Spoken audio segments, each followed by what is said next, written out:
En el día de hoy nos vamos a hacer referencia a la campaña en contra de la reforma constitucional que promueven algunos dirigentes del Partido Nacional y apoyan a algunos dirigentes del Partido Colorado.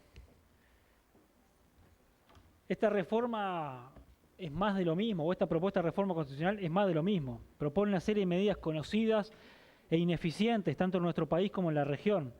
Hace ya más de 25 años que se endurecen penas, se reducen posibilidades de libertades anticipadas y se aumenta el presupuesto público y privado en seguridad. Sin embargo, la criminalidad no ha dejado de crecer. La habilitación de los allanamientos nocturnos y la formalización de las Fuerzas Armadas como garantes de la seguridad interna ya fueron incluidas en un proyecto de reforma constitucional que fue impulsado y plebiscitado por la dictadura cívico-militar y rechazado por el pueblo uruguayo en 1980. Esta reforma es un camino peligroso.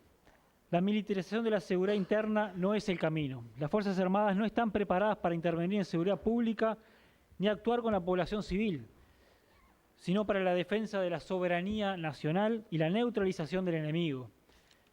La última vez que las Fuerzas Armadas se encargaron del mantenimiento de la seguridad interna ocurrieron graves delitos y violaciones a los derechos humanos. Las intervenciones militares suelen darse en las zonas y barrios más carenciados, los que profundiza la vulnerabilidad y la estigmatización de la población que allí vive. La experiencia internacional muestra que estas intervenciones pueden generar consecuencias irreparables, como muertes, daños físicos y psicológicos y la destrucción de bienes materiales. Siempre que se ha optado por la militarización de la seguridad interna, la violencia ha aumentado y los ejemplos son Brasil, Colombia, México y Venezuela. Los allanamientos nocturnos, que es otra pata importante de esta propuesta de reforma constitucional, decíamos que había sido plebiscitado ya en la dictadura cívico-militar y el pueblo uruguayo lo rechazó y además la inviolabilidad del hogar data de la Constitución de 1830.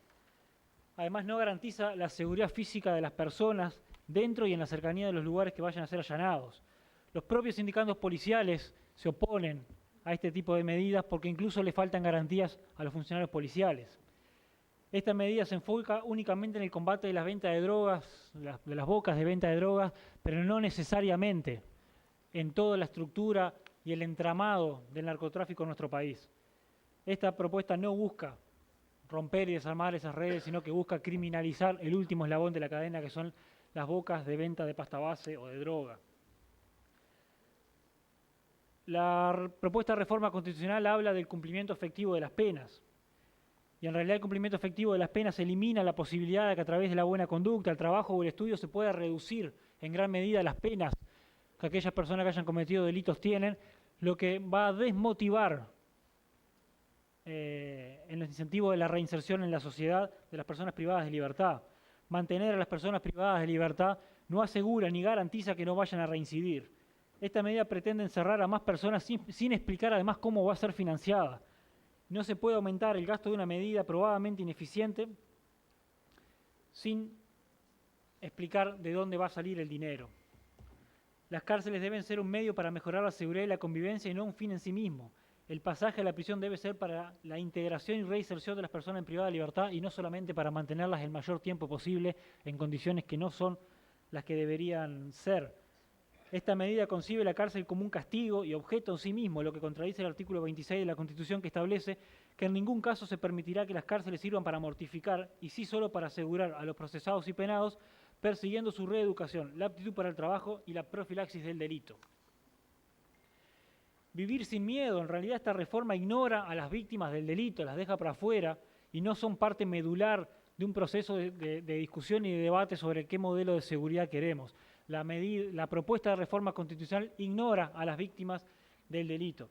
Creo que podemos y debemos exigir medidas más eficientes en la utilización del gasto público y en la defensa de todos y todas, incluyendo a las víctimas del delito en esta discusión.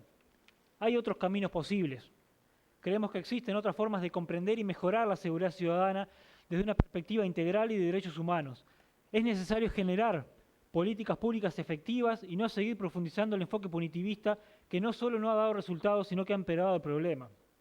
Ya hay algunos aspectos que Uruguay tiene que comenzar a trabajar o mejorarlos, ya que se han dado algunos pasos, pero se tienen que profundizar.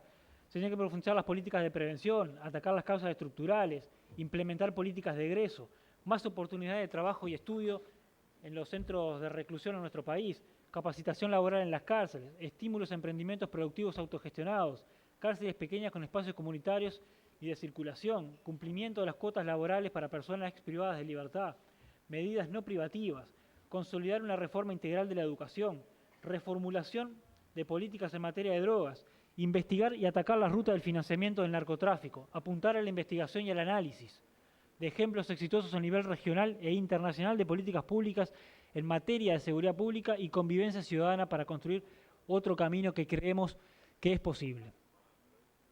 En resumen, señora presidenta, no queremos cuerpos militarizados patrullando las calles, sobre todo en los barrios en una peor situación socioeconómica, porque esto propicia situaciones de abuso de la autoridad. No queremos estructuras históricamente corruptibles encargadas de la seguridad pública. No queremos centros de reclusión que sean maquinarias de violación de los derechos humanos que alimenten las estructuras delictivas y que potencien así el crimen en nuestro país. No queremos que se gaste una enorme cantidad de presupuesto público de manera ineficiente y que en lugar de brindar seguridad se tenga la ciudadanía cada vez más controlada y violentada. En resumen, lo que no queremos es una reforma constitucional que, lejos de solucionar los problemas, tiende a empeorarlos y no va a ser de fácil solución los problemas que consigo vaya a traer esta reforma, que, repito, es impulsada por algunos dirigentes del Partido Nacional, defendida por algunos dirigentes del Partido Colorado, pero que en realidad no la apoya ninguno de los 8 candidatos a presidente que en octubre van a disputar la presidencia de la República. Pero sí hay que dejar claro que aunque haya candidatos que no la respalden, sus dirigentes, sus ediles, sus diputados, sus senadores, sus concejales y sus alcaldes juntaron firmas para esta reforma constitucional, van a sobrar las listas en octubre y son parte de una propuesta que no solamente no va a solucionar los problemas, sino que claramente los va a empeorar. Algunos datos que tiran por tierra este discurso de que los militares en la calle o que esta reforma constitucional puede mejorar la seguridad pública en nuestro país. El aumento del presupuesto público y privado en seguridad, el endurecimiento de penas y disminución de las posibilidades de libertad han sido los principales ejes del esquema punitivista en materia de seguridad en nuestro país. En los últimos años se ha multiplicado el presupuesto en equipamiento e infraestructura para las fuerzas de seguridad. Desde el 2010 existe la Guardia Republicana, que ha incorporado efectivos militares con funciones de saturación y represión. Hoy contará más o menos con unos 2.150 efectivos. En 2016 se creó el PAGO y a partir de 2010 el eje de las políticas de seguridad de nuestro país se basa en el Acuerdo Interpartidario de Seguridad, también conocido como documento de consenso, firmado por todos los partidos que contaban con representación parlamentaria en aquel momento. En 2012 el Gabinete de Seguridad reafirma los principios establecidos en el documento de consenso con el documento Estrategia para la Vida y Convivencia, es decir, reafirma una orientación que nosotros consideramos punitivista en las políticas de seguridad. Hay algunos datos que alarman de la región cuando se ha puesto los militares a controlar la seguridad pública y que creemos que tiene que ser más difundido para que nuestros vecinos y nuestras vecinas entiendan de que la propuesta de que los militares patrullen nuestras calles y controlen la seguridad pública es realmente peligroso. En Brasil, entre 2017 y 2018, la intervención militar en Río de Janeiro provocó un aumento del 61% en los tiroteos y un 35% en asesinatos por parte de las fuerzas militares. Solo en el primer cuatrimestre de 2019 hubo 600 personas asesinadas por las fuerzas de seguridad. En México, entre 2007 y 2015, la guerra contra el narcotráfico, en México, liderada por las Fuerzas Armadas, ha provocado un aumento drástico en los homicidios y un saldo de más de 27.000 desaparecidos. Miembros de las fuerzas de seguridad han estado implicados en graves y reiteradas violaciones de los derechos humanos, incluidas ejecuciones extrajudiciales, desapariciones forzadas y tortura en el marco de las acciones contra el crimen organizado. Realmente, Presidenta, en octubre el Uruguay no solamente va a elegir presidentes, vicepresidentes, diputados, senadores, sino que también va a tener que decidir sobre una reforma constitucional impulsada por lo más conservador de nuestro sistema político. Nuestro pueblo hace 5 años ya rechazó una propuesta de este tipo basada en el punitivismo puro y duro, que fue la baja de la edad de imputabilidad, y la mayoría del pueblo uruguayo le dio la espalda.